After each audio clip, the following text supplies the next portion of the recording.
10ನೇ ತಾರೀಕು ನಾವೆಲ್ಲರೂ ಕೂಡ ಬಹಳ ಸಂಭ್ರಮದಿಂದ ಬಹಳ ಸಂತೋಷದಿಂದ ಶ್ರೀ ಯಡಿಯೂರಪ್ಪ ಉತ್ಸವ ಅಂತ ಒಂದು ಕಾರ್ಯಕ್ರಮವನ್ನು ಮಾಡ್ತಾ ಇದ್ದೀವಿ.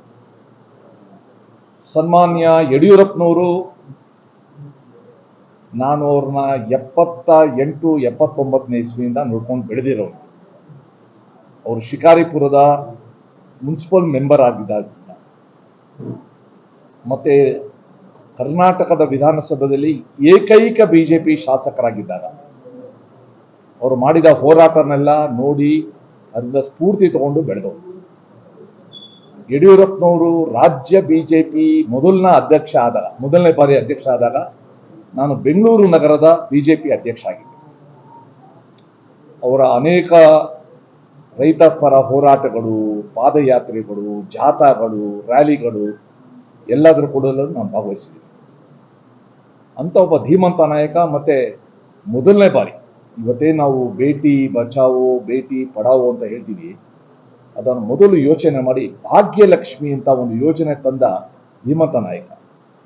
ಸೊ ಅವರು ರಾಜಕೀಯಕ್ಕೆ ಪ್ರವೇಶ ಮಾಡಿ 50 ವರ್ಷ ಪೂರ್ಣಗೊಂಡಿರೋ ಸಂದರ್ಭದಲ್ಲಿ ಏನು ಚಿತ್ರದುರ್ಗದಲ್ಲಿ ಕಾರ್ಯಕ್ರಮ ಆಗ್ತಾ ಇದೆ, ಅದೊಂದು ಯಶಸ್ವಿ ಕಾರ್ಯಕ್ರಮ. ಅದೊಂದು ರಾಜಕೀಯೇತರ ಕಾರ್ಯಕ್ರಮ. ಅಂದರೆ ಯಡಿಯೂರಪ್ಪನವರು ರಾಜ್ಯದ ಒಂದು ಬಹಳ ದೊಡ್ಡ ಶಕ್ತಿ, ಮತ್ತೆ ಸಾಮಾನ್ಯ ವ್ಯಕ್ತಿಗೆ ಸಂಬಂಧಪಟ್ಟ ಅನೇಕ ಸಮಸ್ಯೆಗಳಿಗೆ ಪರಿಹಾರ ಹುಡುಕಿದ ಒಬ್ಬ ನಾಯಕ. ಸೊ ಆ ಕಾರ್ಯಕ್ರಮ ಯಶಸ್ವಿ ಆಗ್ತದೆ. ಎಲ್ಲ ದೊಡ್ಡ ದೊಡ್ಡ ನಾಯಕರುಗಳು ಬರ್ತಾರೆ. ಸುಮಾರು 5-8 ಲಕ್ಷ ಜನ ಸೇರುವ ಒಂದು ನಿರೀಕ್ಷೆ ಇದೆ.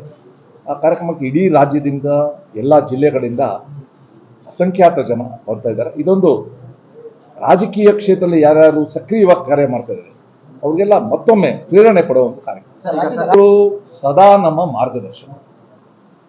ಅಂಡ್ ಯಾವುದೇ ಚುನಾವಣೆ ಇದ್ರೂ ಕೂಡ, ಅದು ಬಾಗಲಕೋಟೆ ಇರ್ಬೋದು, ದಾವಣಗೆರೆ ಇರ್ಬೋದು, ಯಾವುದೇ ಚುನಾವಣೆ ಇರ್ಬೋದು, ಯಡಿಯೂರಪ್ಪನವರು ಒಂದ್ಸಲ ಆ ಕಣಕ್ಕೆ ಆ ಕ್ಷೇತ್ರಕ್ಕೆ ಬಂದರೆ ಅದೊಂಥರ ವಿದ್ಯುತ್ ಸಂಚಾರ ಆಗುತ್ತೆ.